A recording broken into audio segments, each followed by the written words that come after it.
Hey guys, so I'm staying with family out of town, but I did manage to find some balsa at the local craft store, and I built myself an F1N. Well, there's not quite enough indoor space to fly it, so I figured I'd try it outdoors, since there's so little wind.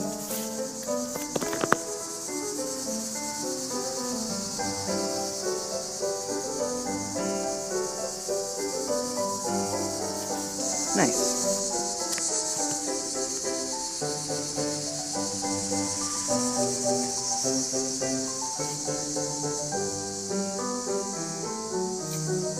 Trim it down a bit, see if I can stop it from stalling.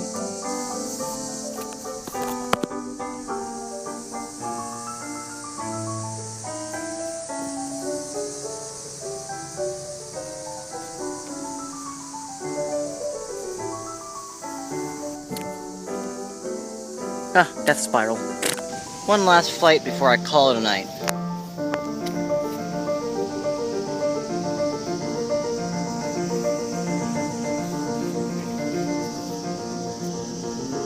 Not bad. Thanks for watching.